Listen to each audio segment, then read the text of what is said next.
You're listening to Partnernomics Podcast, where we discuss the art and science of developing successful strategic partnerships. To learn more about the suite of Partnernomics solutions, visit partnernomics.com. Welcome back to another episode of Partnernomics Podcast. I'm your host, Mark Brigman. And on today's show, you are going to be stuck with me. I'm going to took some inspiration from one of my friends and a great podcast leader, Rob Spee. And so Rob has an outstanding podcast, Channel Journeys. And a few weeks ago, he had a podcast where he had shared some of his insights with folks and didn't have any guests on. And I thought, man, that's pretty cool. It's pretty interesting. I should do something like that. And as it would have it, we're big fans of Elementor. And as a part of being in an Elementor group, we were invited to participate in a webinar that they had, kind of this summit. And there at the summit, the keynote was none other than Gary Vaynerchuk. And so we're pretty big fans of him too. It's just really interesting to see how he sees the world. And in that keynote, Gary had mentioned that he always recommends giving away some of your best content, or basically giving away your content. I think so many times these subject matter experts and different thought leaders from around the world, in my humble opinion, they guard the secrets and guard the insights way too close to the vest. It's really about making everybody better and sharing those insights. That's definitely a philosophy that we have, and obviously something that Gary shares. And so I was thinking about that. What are some insights that we could share that we use and deploy and teach and our clients use at Partnernomics that would be really valuable? And it also reminded me of a podcast that Rob Spee did fairly recently with Paul Bird. As a matter of fact, I think it was done on the 2nd of June that you can find. But in that podcast, we were really humbled to be a part of that conversation. But Rob had mentioned the term sheet. Just how the term sheet, Rob has obviously been a channel leader for a long time, a number of years, and has tons of experience. And so I had the pleasure of being able to work with Rob for a while whenever we were going through our content. We're taking him through the Partnernomics content with a cohort of other folks, where Rob had a chance to see some of the different tools that we used. And in particular, we had a really lively conversation around the term sheet. And maybe it's one of those topics that we've heard about for, a number of years or throughout our career, but I am frequently amazed still as to how many companies that don't use the term sheet, or in my humble opinion, kind of either misuse or just don't get the full amount of value out of the term sheet. And so I wanted to do a session just where, hey, let's follow Gary V's recommendation. Let's give away some of the best content that we have. And as a matter of fact, if you are interested in getting a copy of the term sheet, just send us an email, marketing@partnernomics.com. Or I imagine we'll have Tyler post this out to LinkedIn. Just throw in the comments there of a way that we could reach you, and we'll get you access to the template. So all of our different tools that we have as a part of the Partnernomics process, whether it's strategic partnering plan, templates, candidate scoring tools, all of these different tools, the term sheets, we have them in template forms where people can download those as they go through our training or go through our coaching cohorts and team cohorts. They have access to those, but we want to give those for free. We want to help people become more successful at partnering. So what I wanted to do is dedicate today's session to talk about term sheets. I mean, exactly what they are, how they're used, when to use them, how to use them, all of those good things. So, I think one of the first things that we need to think about is the types of partnerships that we're engaging in.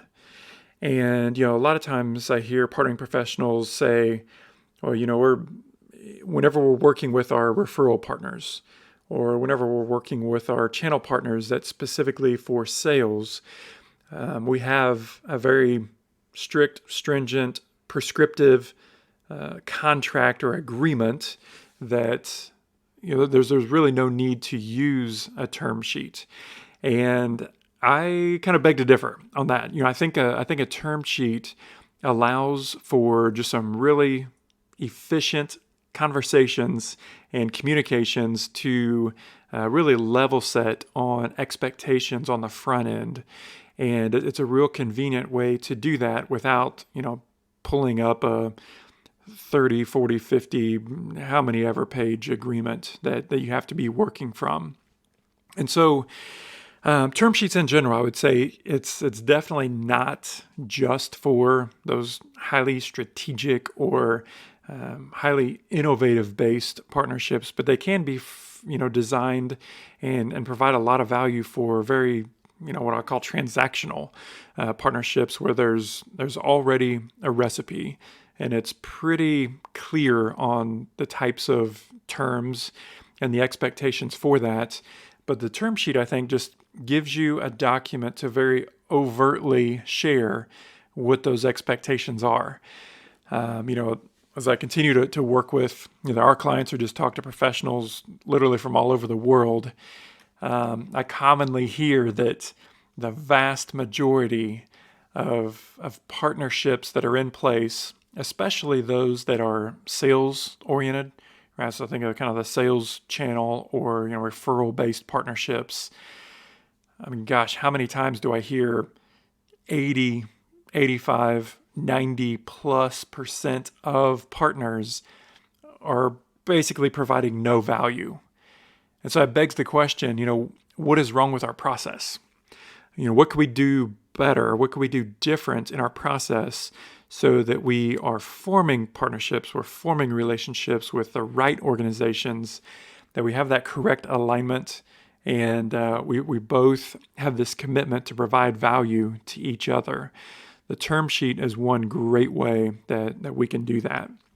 And so, so many times what people do is whenever they're working to put agreements in place, again, whether it's on the strategic side of the partnering continuum, where there's some real innovation involved, or the opposite end of the spectrum, those more transactional partnerships where there's already a recipe built, we tend to just grab the contract, grab the closest contract, whatever template seems to fit for this particular partnership type, and then we start to dump some terms into that contract after we've had a few conversations, and we toss it over the wall.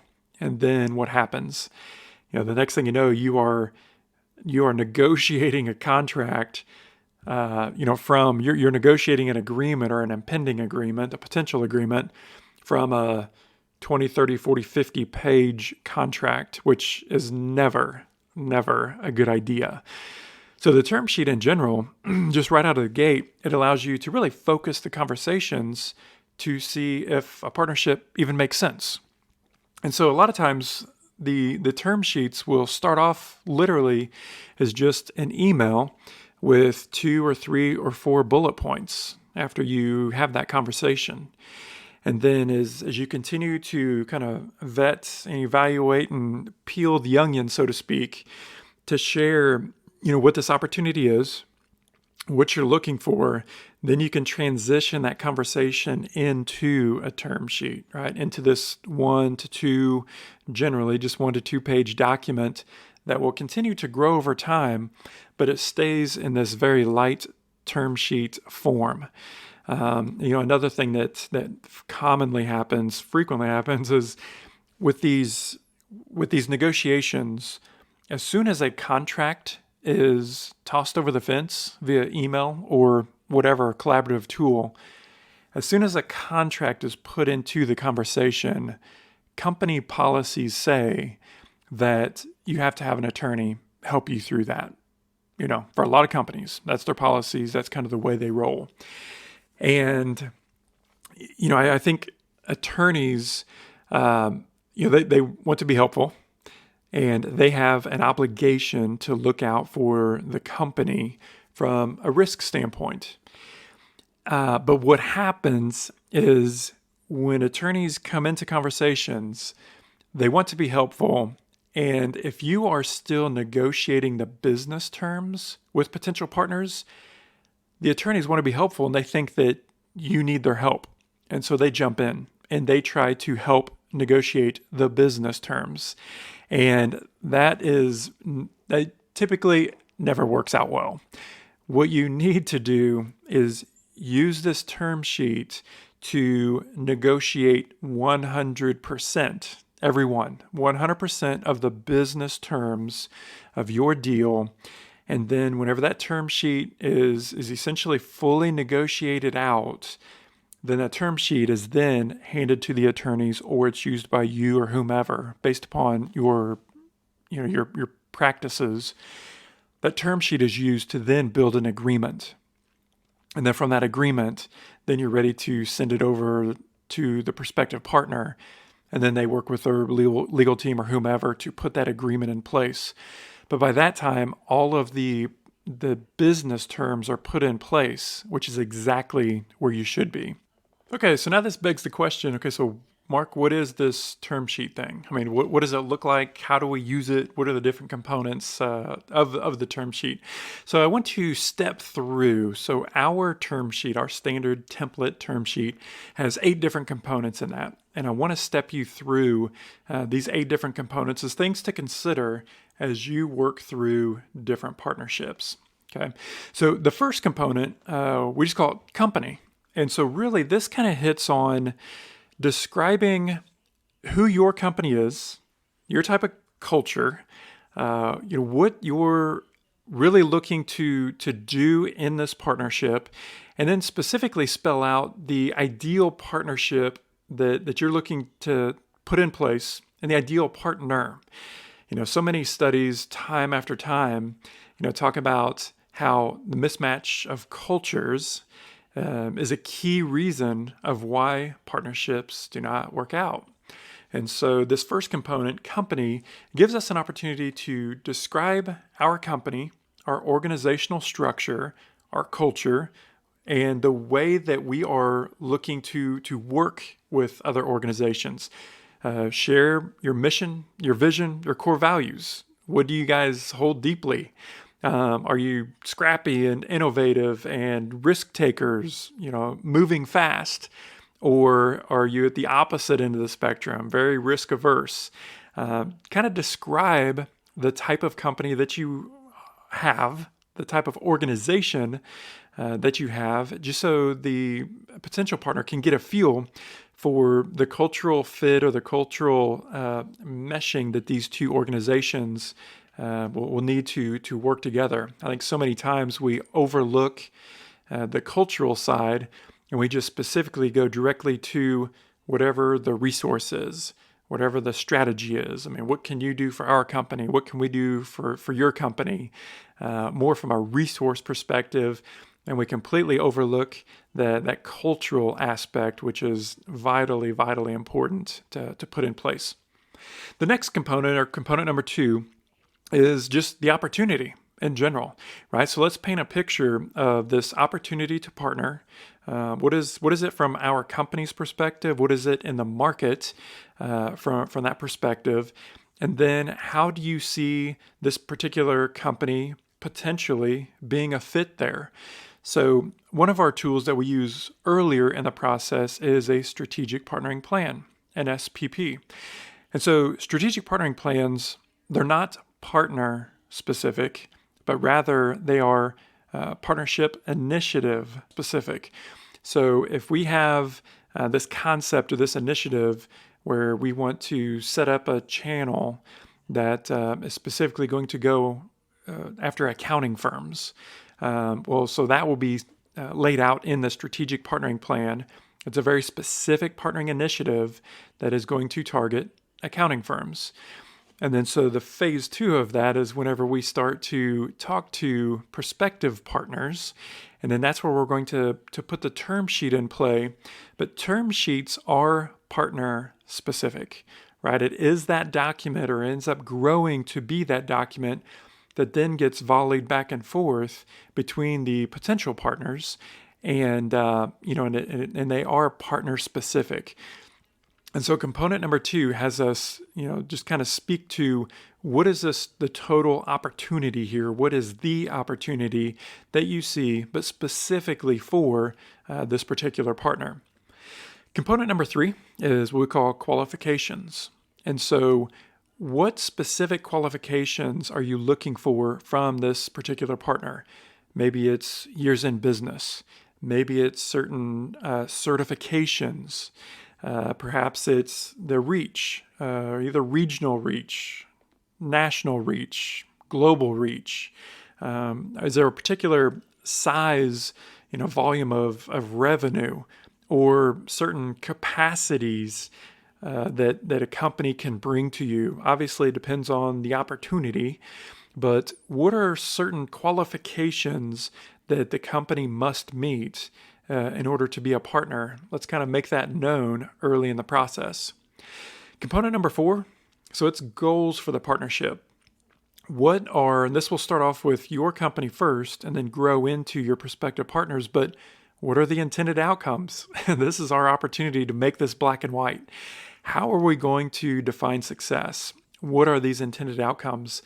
It blows my mind how many clients and just just folks in general that I talk to on a daily basis, where they describe putting agreements in place, but these agreements have no obligations to them. Well, that is the whole reason behind a contract.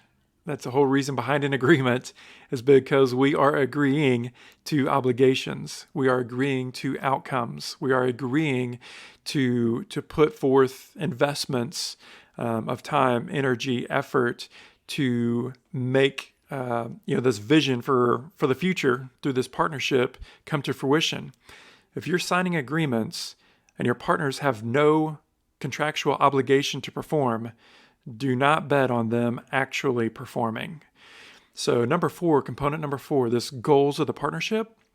This is our place to put those intended outcomes and to really start to tee up what each company is going to be obligated to perform as a part of that contract. The next is component number 5, which is team. And so this is our opportunity to talk about our team, our partnering team, and in particular, who is going to be responsible for leading this particular partnership. So which one of our partnering team members would be responsible, or could potentially be multiple team members that will be responsible for this partnership.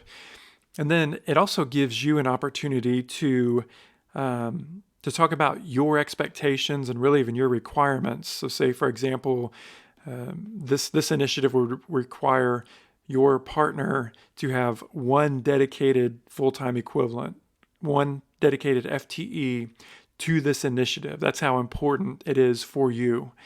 And you could also specify, we're big believers in governance processes, in particular for those more strategic relationships.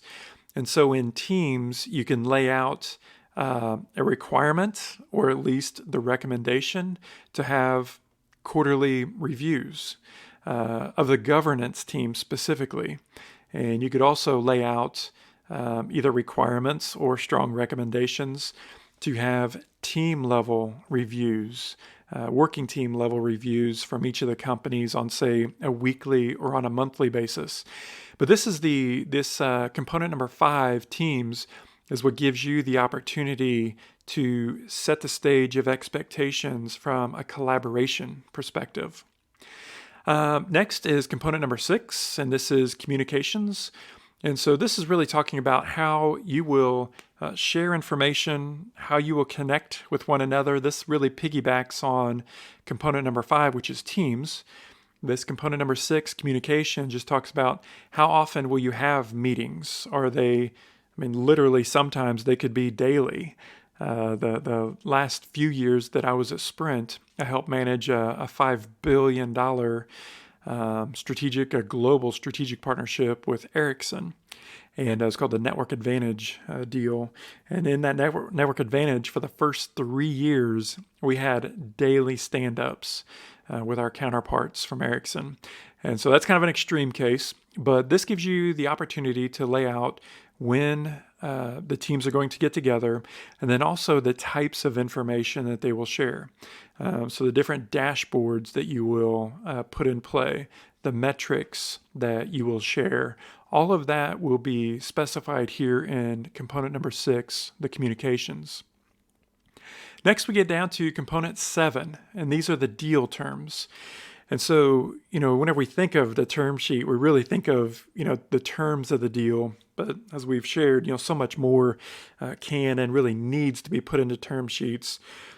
But really, as we continue having these conversations, it's like a funnel. They're going to start off really general, but then start to get really specific over time. And then we're going to start to specify various deal terms that we're looking for, right? So is it a 2-year deal, a 3-year deal? Will it have auto renewals?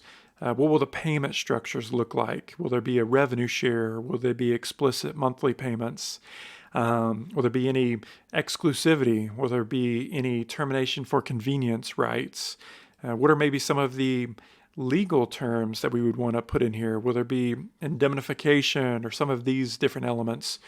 One of the recommendations that we make specifically is if you have deal terms and specifically legal terms, although an attorney would never agree with this, we say, there's business terms, which the business unit has authorization to assume those risks.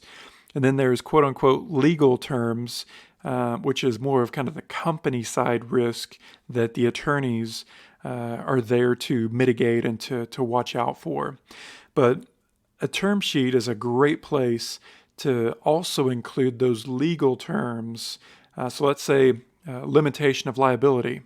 There was a lot of deals that we were doing at Sprint where there were no limitation of liability whenever it had to do with privacy data or whenever it had to do with data. So as you can imagine, that's a very, very sensitive topic.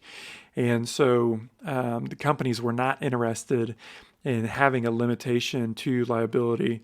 And then also, as you'd imagine, there's a strong desire to have indemnification clauses in there as well. So the deal terms, this component number 7, gives us an opportunity to memorialize and start to put those components into place. Because again, whenever we get this term sheet totally baked, this term sheet is used to negotiate all of those deal terms. And whenever we hit the finish line with this term sheet, it's then used to put the contract itself in place. The contract is written from the term sheet. And then finally, we have component number 8, which we call for consideration. And so component number 8 is kind of that catch-all or that parking lot for new terms, new ideas, new concepts, new conversations that we want to have with prospective partners. And so as we have these regular meetings, we can set these new conversation pieces in component number 8 for consideration. And then we just know that whenever we have these additional conversations with prospective partners, we go through that list and we address the components. And if it does make sense to add those up to the top section, we'll add them as a deal term. We'll make certain agreements of certain data we're going to share, different elements or metrics, KPIs we're going to include in different scoreboards. We just place those up into the top side of the term sheet where it makes sense. All right, so there we have it, the 8 components of the Partnernomics term sheet. So again, just to recap, component number 1, company information. So culture is absolutely king. Component number 1, company information. It gives you an opportunity to share your company culture, your vision, mission, core values, those things that kind of make up your DNA so that your prospective partner can see that, and then it just opens that conversation to compare those. It's also important to note that with these 8 different components of the term sheet, you're going to share it from your company's perspective, but then each one of these potential partners is also going to be sharing this same information from their company's perspective. Right? So much we talk about alignment. This just gives you a single document where you get each of these different components to see the alignment that is there or is not there. Right? So component number one, the company information. Number two, the opportunity that is there. Number three, qualifications. What are those unique capabilities that each company needs to be able to bring into this partnership? Number four, goals for the partnership. How do you define success? What are those intended outcomes? Number five, the team. So who are the people that will be involved? Who will be managing that relationship and what's required from a teaming perspective? Number six, communications. So how often will you be sharing information? What type of information will you be sharing? What kind of data will be there? What are the scoreboards and dashboards? What do those look like that we'll be sharing? Number seven, the core deal terms that are a part of this relationship. So that'll help us put the business case together. And then finally, number eight, for consideration. That's where we're going to capture these additional ideas as conversations continue to evolve. So one of the great things that the term sheets that it does for us and the value that it provides is it accelerates the process to get to know. So not only accelerating the process to yes, but it also accelerates the process to no. And so how many times have we been involved in partnering deals and in these evaluations, and we get literally easily months, if not quarters, into having these conversations only to find out from a revenue share perspective, from a process perspective, from a data perspective, from a legal terms perspective, that we couldn't do the deal. And it takes us 9 months to figure out what we actually knew from day one.